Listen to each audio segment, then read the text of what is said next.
Welcome to the next edition of Grid Forward Chats. I'm Bryce Yonker. Today we have with us Ryan O'Gorman. Ryan has been at Ford Motor Company for a cool 20 plus years. Thanks for being on with us, Ryan. Yeah, thanks for having me, Bryce. Excited to be here. So as always, first question, tell us a bit about yourself. Who are you? A bit about your background. I see you've had some stints in powertrain, planning, strategy, electrification, and now energy services. So tell us a bit about you and what you're doing there. Yeah, sure. It's been a great growth through Ford to learn all about the vehicle and how those vehicles interact with customers and what they want in vehicles. So where did I land in energy services? We're a charging and energy services team within Ford. We're part of the Model E organization and working to create value for customers in the EV. So if you step back and think about an EV versus a gas vehicle or an ICE vehicle, it has new opportunities, which has evolved into where we work today and getting pretty exciting in the market right now because some of those have actually hit the market. So customers are out there using some of the things that we've done that are arguably adjacent to the vehicle, but new capabilities for EVs. So pretty exciting space to be in and really in the kind of evolutionary space as we continue to evolve. That's what we're going to talk about. So let's talk about, we'll use the term EV all the time, but electric vehicles. What is the strategy there? How important are the models in the overall picture of Ford and maybe beyond Ford and the overall industry? Yeah, I mean, we have groups within Ford that work through to understand the balance of what we bring to market. EVs are an important part of Ford's portfolio, and one of the neat things about EVs, like I was mentioning, is they have unique capabilities. So we have ICE vehicles, we have hybrids, we have plug-in hybrids, and we have full electric. And I think generally we're talking full electric today, but when vehicles have a plug on them, there's a different access customers have to the energy. So when we think about that, it'll always have a place in the market. I think as that evolves, as we were talking a second ago, that evolution will dictate how much customers want to move towards EVs, want to retain gas. They all have their benefits and advantages. And EVs, I drive an EV, have for a couple of years now, an F-150 Lightning, and it's really difficult going back into a gas vehicle for me. I know some folks that also have EVs and love them. So there's a place for them in the market, and how that moves forward will obviously be several factors that drive the adoption of those vehicles. But in general, they're coming. I think customers who do have them, if you talk to them, generally love them and are excited about that opportunity as they continue to grow and evolve and new offers are present in the market. I know it depends on the location, and I'm in one of the parts of the world that has, I think one of the higher adoptions. There are places that are well into the double-digit adoption of fully electric cars. Kind of where are we at now? Are we still kind of somewhere in the early part of the growth phase, or where are we at in the adoption cycle? Yeah, I think it's fair to say we're early. Ford's has their, we've done EVs. I think we had the Ford Ranger, a lot of people forgotten about way back in the day. We've had the Focus, but right now we're really in our first long range BEV Gen 1 kind of phase, right? So we've got our Lightning, our Mach-E, our E-Transit, which is great for our commercial applications. And you can imagine those were introductory vehicles. A lot of people who were interested in EVs jumped into them because they're fantastic vehicles. And now, as we move forward, you'll see iterations of that. Some of our competitors and the landscape is evolving as well, where public charging is growing. So people are becoming more familiar with them. I would say most of the people I know somebody besides me, but know somebody who owns an EV. So yeah, I think as we continue to move forward and the options for customers increase, we'll see that the familiarity with EVs increases knowledge on the EV and it reduces the skepticism, right? Can I actually charge? Where can I charge? Will I run out of electricity? You hear a lot of those types of comments, and I hear those because I'm responsible also for home charging for our customers. And once you have a home charger or a method for charging at home, life is so easy. It's kind of fun to drive into a gas station to go pick up a soda or something like that, just because you don't have to. So, but yeah, I generally think we're early. Obviously, the EVs have been market for a decade or so, and I think as we move into the future decades, you'll see those become more commonplace. And that's what we want to talk about. So maybe introduce us to the energy services kind of framework there at Ford. Why are you all focusing on that? What does it mean for the customer, for the marketplace? And then I've got a few questions here around kind of the partnership with grid operators because we want to dive in there. Yeah, I could talk for the rest of the time based on the question you just asked, so I'll try to limit my thoughts. Yeah. But if we take the customer directly, a customer buys a vehicle, which you could call an asset or something they use. So if that vehicle is sitting for many hours a day and they have access to use that, we started to explore what are those options. So obviously we have backup power in market, which is really an entry level product. It's a basic need for customers. If you have teenagers and have ever sat through an outage, it's a given that that can be one of the most painful things you can have. So backing up your house is quite a unique experience with an EV. My home's set up that way. We've had a few events at my house, obviously testing as well. But when your lights come on off an EV, there's no noise, there's no emissions compared to like gas generators or natural gas generators. There's no maintenance, there's no moving parts. It's just seamless. It's nice. And so I think that was that was the original identification of, we have a battery, the house uses energy, how can we couple those two together? Then we went on to explore beyond that. How can you do that when the vehicle might be grid tied? How can you do that to just on basic charging? Charging is a pretty heavy load in the home. Most people don't realize it, but it's probably your highest energy draw per unit, in a given time period. Your air conditioner and HVAC can be similar, but you draw quite a bit of energy. And if you move that energy around where it makes sense, there's value that can be generated there as well as benefit to the grid. So those are the things we've been exploring, slowly moving some of that product to market and introducing some of those capabilities to customers. That's a perfect segue into this question here about, as you well know, many of the locations on the grid are quite constrained, and the solutions for grid operators are expensive. So are you guys starting to work with utilities to provide grid flexibility, and kind of what does that partnership look like?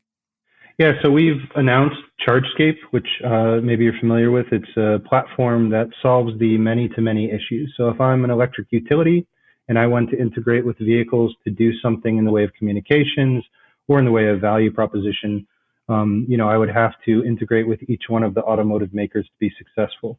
If I'm an automotive maker, there's thousands of utilities in the US, and each one of those utilities may have a unique integration aspect. So ChargeScape is a platform that's been set up by Ford and some of its counterparts in the auto industry to allow that seamless interaction, and that will be coming to market soon. In the meantime, we have some announcements with utilities we've worked with. We've worked with quite a few. We obviously talk to them all the time to understand their landscape. What should we be thinking about for our vehicles? I think one of the beauties of the electric vehicle in the energy services space is it's really a win-win-win. I've been working in automotive for a quarter of a century, which is a really long time. But when you look at the opportunities on how the customer wins, the automotive company wins, and any third party wins, this is one of those rare occurrences where it's really difficult for one of the three to fall short. So if the EV, for example, and the charging solution I mentioned, if the EV can charge at a later time, to avoid a peak period when everybody comes home from work and all of the industry is still running, the electricity kind of taxed because air conditioners are pumping away. We're having some 90-degree temperatures in Michigan right now.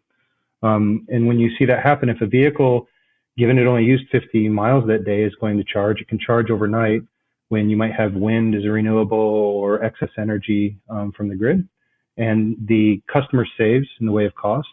The grid saves because the vehicle is now no longer a load contributor, but actually manifesting its load later, which is great for the grid because it's using up energy that otherwise might not be as fully used. And then for the automotive company, we've created new capabilities for the consumer, and that consumer now has access to that value. So when we think about EVs, it's a capability that other propulsion can't provide. And so yes, we're working with utilities regularly, the grid in general, to better understand what that most seamless integration is, and more importantly, where that value drive comes for the customer first, and then the ones who provide that capability, Ford and the utilities, obviously. So in a community, a metro area or a neighborhood, how many vehicles, how much energy are we talking about? Is this something that's going to have a significant impact once it gets aggregated and is brought to operators in an energy system? I think the exciting part is, Ford's first to market with a bidirectional capability. So if we just say ignore the grid for 1 second. I know that's not ideal for you, but ignore the grid for 1 second. When you talk about backup power, the ability for when the grid is unreliable or the grid is down, even in scenarios where you have brownouts, right, where our system would identify low voltage, a voltage issue, you can run off the vehicle. Once you have that capability, you've basically mitigated not just the EV load for charging, but you've mitigated the home load to the grid. So in a resilience exercise, that is very beneficial, right? Because now, if you're in a brownout situation, which seems to be more common with some of our severe weather events, not only does our vehicle, take the house offline, but it mitigates the load back to the grid that's struggling to facilitate the load that's being demanded. So the next steps with the evolution of that, and we can talk about charging specifically, but I like the bidirectional aspect of vehicles, because if you imagine a vehicle could serve as a storage unit for that energy. So now I can take energy when it's low, low CO2, low cost, whatever the objective would be. I can take that energy when the grid has more energy than they need, and customers may not need it, because I can store that and use it later to drive.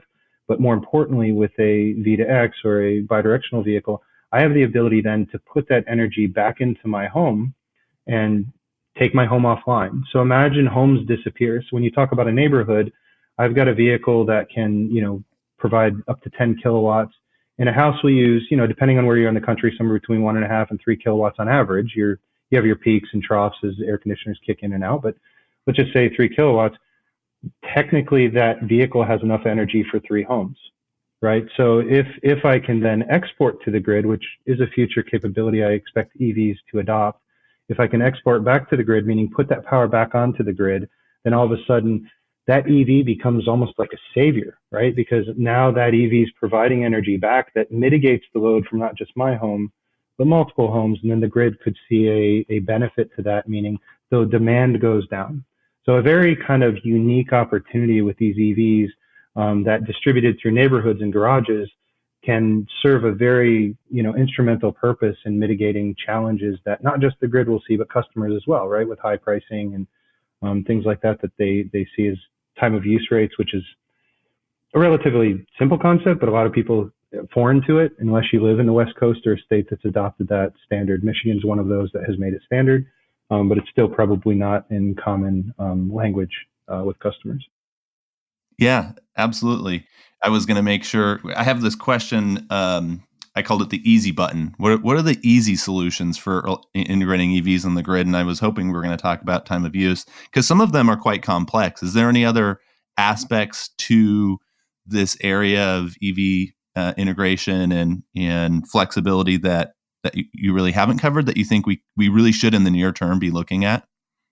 I think the easy button for me is, as these systems become more prevalent and as these systems become more supported by both the electric and auto industry, they'll be easier for adoption, and they'll make a lot more sense for customers, because, as your neighbor has one or the guy down the street or whatever, it'll become normal.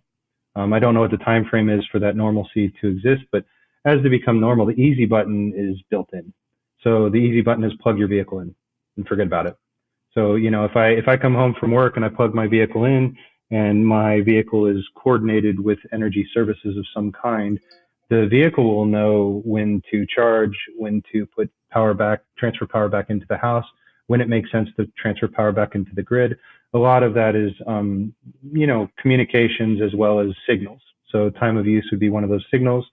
Time of use is generally static right now. There is probably a future where rates are more dynamic, but it's relatively manageable. So if I were to come home, obviously the customer's first. So the customer's car will always have enough range to get them where they need to go. And then we'll be using the energy. And I don't think people really comprehend it's not using hundreds of miles in the evening, right? One of the neat things about this is, if I'm powering a house with, say, an F-150 for a few hours to mitigate the load to the grid of my home and potentially save me some money, then the sweet part about that is I'm talking about maybe, 10 to 20 kilowatts. So maybe, 15, 20, 30 miles, depending on how much you use. And, it could be higher with a more efficient vehicle, but you're not talking depleting the battery, right? Most people can still hop in that car, do 100% of what they would normally do.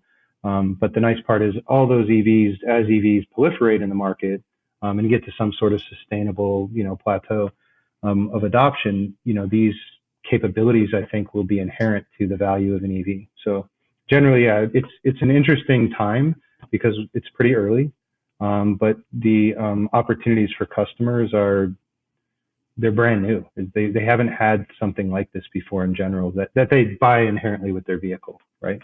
I had a little bit of a question around charging. I know you've mentioned home charging a bit. I guess my question is, how smart does the charging need to be? Where is it now? Where does it need to go? How much automation and sophistication do we need to have, whether that's at home or on other parts of the grid?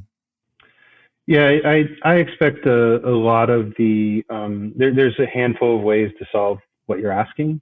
Communications with your charge station at your home, communications with your vehicle, communications with the cloud.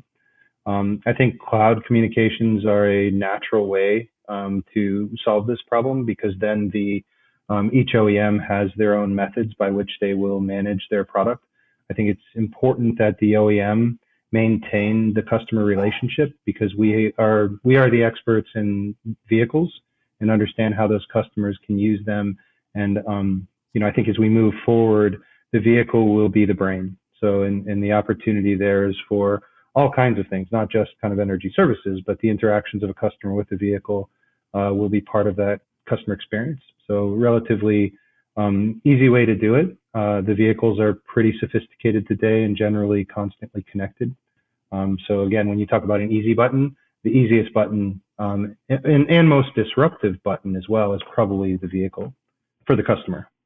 Maybe diving a little deeper, because I think this does relate some to charging, quite a bit actually to charging, is the standards area of this ecosystem. Interoperability of assets is really important. And are we seeing some consolidation around certain areas of standards? So, all customers, if they're deciding to electrify, have the chance to participate in the sort of opportunities that are ahead? Yeah, standards will for charging in particular, I think have kind of settled.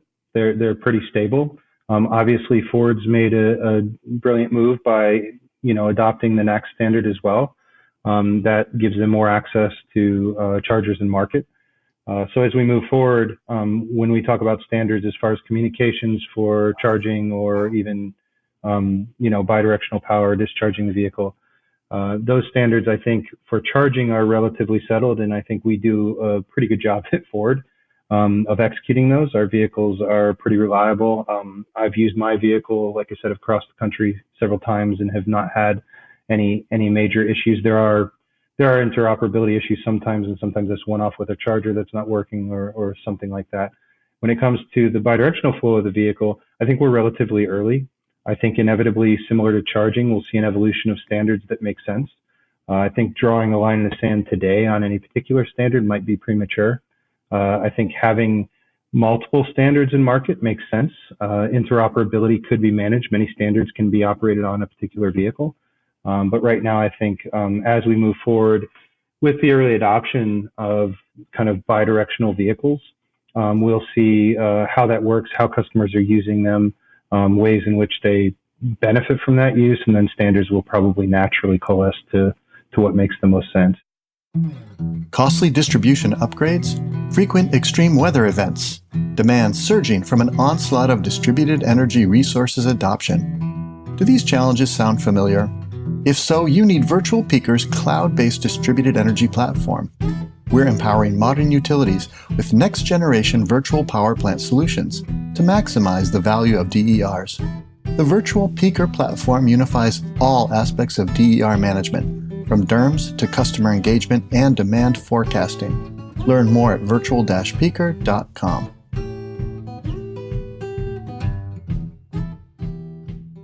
So fortunately, we have a little bit of time, and there's some questions we ask some other guests, which you've touched on many of these, so we'll kind of loop back around to them. The first one I want to touch on is resiliency. We covered in almost every single one of our discussions to some extent the frequency and impact of disruptions on the grid. It only seems to be accelerating. The solution you all are bringing really seems to provide a value directly to the customer in the instance of these resilience outcomes. Can you talk a little bit about any experiences and reflections that customers have on this, and maybe on the grid side, the sort of solution that you guys are bringing together, and how you mentioned it earlier, how it in aggregate these vehicle to grid integration solutions can help operators as well? Yeah, I'll start with backup power, because I had this one wonderful experience where I stood in the basement of a gentleman's house, customer's house, who was getting a system installed as one of our early customers, and we were in his basement, and they had just finished the installation, and they flipped the main breaker to test and verify the system worked. And a handful of seconds later, the power came back on, and we were in his basement, and when the lights went out, it was pitch dark. Couldn't see each other, standing right next to each other. When the lights came back on, he had this huge smile on his face, and he said, "That's my truck?" And I said, "Yes." And he said, "That's cool." So it just gives you a feel for how customers will experience their vehicles having these incremental capabilities. When you expand that to, grid resiliency, a lot of people are concerned that EVs will break the grid, in quotes. And that would be, a challenge for the grid if every EV came home at the exact same time, plugged in, and they're all at the max power and started charging. And you had, 3 vehicles in every garage. However, as we move forward in technology and things like bidirectional that Ford has already introduced are accessible to customers, the EV will, in my opinion, save the grid. So if I have an EV that not only can manipulate its own charging and move that around to make sure it's charging at the best time for the grid, but can also put relief into the grid by reducing demand, by making my house effectively disappear, right? As my house would disappear, I can do whatever. I can run my air conditioner cooler. And I'm not impacting the grid. So we constantly hear governors and others say, "Hey, we need you to reduce, electricity usage this evening. The grid's going to be under pressure." And I could smile and walk out in my front yard. My neighbors would all point at me as an EV owner, saying I'm part of the problem. And I would say, "No, actually, my house isn't even pulling any energy right now from the grid." So I think the EVs in general have this unique opportunity to really play in a landscape that will flip that paradigm. And as we move forward, making it easier for adoption, making it more accessible, will only increase the opportunities for both the customer, the grid, and the automotive company. So it's a big opportunity out there. Absolutely. And I think it blends perfectly into this next question I had, which is around the VPP, a topic that many folks are talking about right now, right? As you aggregate distributed solar, stationary storage, thermostats, hot water heaters, other loads. What kind of a role do you think the electric vehicle can play as the aggregation of these distributed loads might become a much more go-to resource for operators to integrate flexibility on their system? Yeah, it's a good question. I think initially EVs are very exciting as a energy resource, distributed energy resource. I think right now they may not be viewed as holistically that way as solar, storage, and even thermostats. So as that recognition evolves, I think if you compare like to like, solar's pretty powerful, stationary storage is good, but EVs are huge. So EV adoption, particularly in the West Coast and other places, is so high that it's trumping some of the other resources. And more importantly, the power levels that an EV can operate at, because the cool part about an EV is to move, all that weight down the road at 70 miles an hour means you have access to real power. And so as that power can be accessed into the home, there's opportunities there to create higher power solutions that would alleviate some of the challenges. So when we think about a VPP, we're early. We're still, backup power is the only thing we have in market, and some grid services and charge management. But obviously we know where the landscape's headed. And as we think forward into how would these vehicles interoperate kind of collectively, like I mentioned earlier, for every 5th house had a vehicle, a given neighborhood could power without any issue through their substation. So I think there's some big opportunities there. I think there's a lot of navigation still in front of us to get those capabilities to customers, but I'm pretty sure as customers get access to that technology, Again, nothing but smiles and basements probably is what we'll see. And that future virtual microgrid or the future frequency management for renewables integration, the future state seems extremely exciting. What are some of the key steps that are going to help us get there, do you think? Yeah, I think some of it's just customer awareness, understanding, because these are relatively foreign topics today. If you talk about these to somebody who's only ever driven an ICE vehicle, once they park their vehicle, generally their vehicle is not top of mind. Now, when you park your vehicle is going to sit there and work for you. So it's a paradigm shift, a change in thinking for customers. So as that thinking occurs, there's a lot of, call them energy nerds like myself and others, but those people get it inherently, right? I've got this new asset. It's got a huge battery. I can use it for other things. As customers come to know that and come to understand and be comfortable with charging is easy, the amount of energy I use every day is not going to, break the bank in the way of me being able to go places. I think generally these will become natural adoptions by customers. Some of the challenges we have are integration, making sure that when customers buy things that they can put them in their house, install them quickly and easily, and get them integrated to the grid without any sort of challenges. Obviously, with thousands of the utilities in the U.S., there's different awareness of these technologies. There's also different, methods by which customers can integrate to the grid.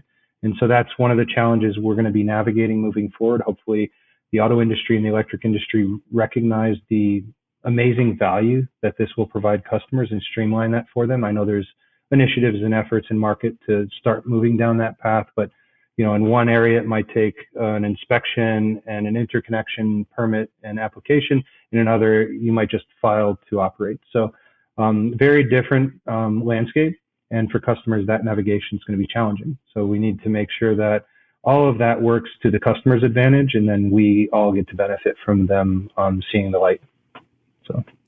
So just a couple quick areas here. The various digital capabilities that are coming online, I guess I'll lump them into generally analytics to give situational awareness on the grid, are accelerating quite rapidly and I think pretty exciting and important. The telematics of the vehicle are revolutionizing that interface with the customer and the information that the auto industry knows about the vehicles that it has on the road. Are there some interesting either similarities or areas of synergy that you see in that area as we look to not only the current state but the future state? Yeah, I think the opportunities with connected products and data that we see from the grid can obviously dovetail. And when you do that, there's opportunities to look at how to better optimize charging or better optimize a power transfer into the home. So those will continue to evolve. I think short of those data opportunities, a lot of this would be difficult to do.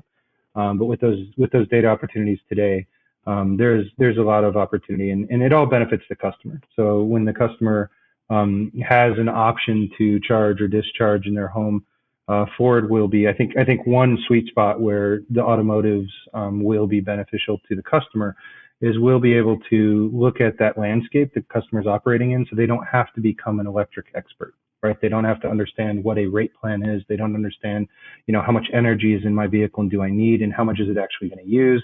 They're not getting out pencils and calculators. So the data enables all of that adoption, and then seamlessly between the electric industry and the auto industry, those things can manifest. And I mentioned ChargeScape earlier. That's one way in which those transactions where we manage for the customer and the utilities manage for the grid, and in between there's value propositions and solutions that we interact with, right? So I think that's all in the right direction. And it's a good question. A lot of opportunity there and a lot of evolution that we'll see over the next coming decade, I'm sure. So just two more here, and the second to last one, I think you've covered so well with the perspective of the customers, but I guess I'll just ask it in a slightly different way. What are customers interested in? What are they demanding of their auto providers, their utilities, their electricity service providers? It seems like it's a bit of an evolutionary expectation. And what are you guys seeing that they're kind of demanding of not only you all, but the partners that you guys are working with? Yeah, I can't speak for every customer, obviously, but what I would say is customers in general, electricity and electric utilities have been a commodity, right? It's something that comes into their house, they use, and then they try to manage their usage, but not well within their control. Now, with the advent of the electric vehicle, even just in charging, they have some sort of impact with things like time of use rates or demand response events where they can manage value. Now, again, not every customer wants to become an electricity nerd.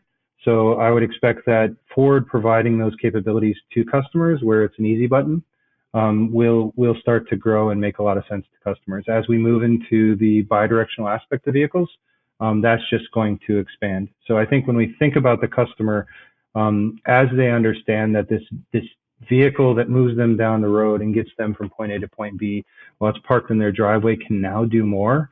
That's going to be a very exciting proposition for customers because they don't have to think about it, they won't have to do it, and it's just going to be it's working in their garage, either generating savings or revenue for them, which will be kind of unparamount in the automotive industry. I mean, it's just going to be really kind of wild. And you know, watching my vehicle power my house, I had a party where we had a bunch of people over, and I flipped the main breaker before the party started, and we ran off the truck the whole time. And afterwards, I told people, and they couldn't believe it because you just don't know. I mean, it's amazing the power you have on the vehicle and what it can do. So really kind of neat kind of responses from customers when they actually see that light bulb click on. That wow, now I get what this can do. So Yeah. I think that's where we're headed. Yeah. All right. Last question, and you can reframe these if you want, but let's take a nearer term, say 2 to 3 year, in a more midterm, say 5 to 7 year window out. What does success look like? And I would say the framing for that is in the integration and impact that electric vehicles have as they're interfacing with the grid. Yeah, I think in the near term for the next few years, it's really going to be about acknowledging and adopting both in industry and for customers the technologies that are adjacent and capable on EVs. So when people buy EVs purely as a replacement for mobility, comes with all kinds of benefits as far as charging at home, acceleration, maintenance, things like that. They're wonderful vehicles to have. When they look into the next opportunity those vehicles offer, I think that's the next couple few years. With that comes the ability, like I mentioned, to seamlessly and quickly get that access to that vehicle in their home. And so when we go to 3 to 5 years, what would success look like? That would look like a landscape where every EV that customers shop has the capability, and every EV can kind of seamlessly be purchased and integrated into the grid.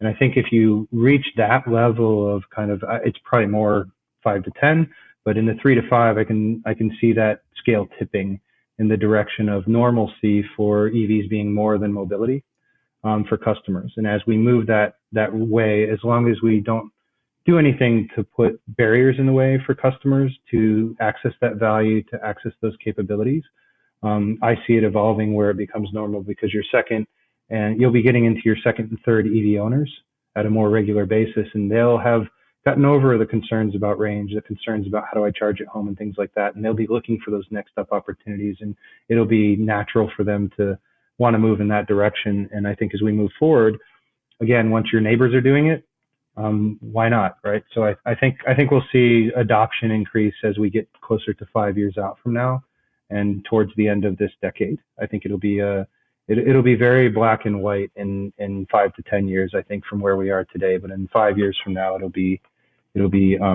really interesting if, to your question, we reach success.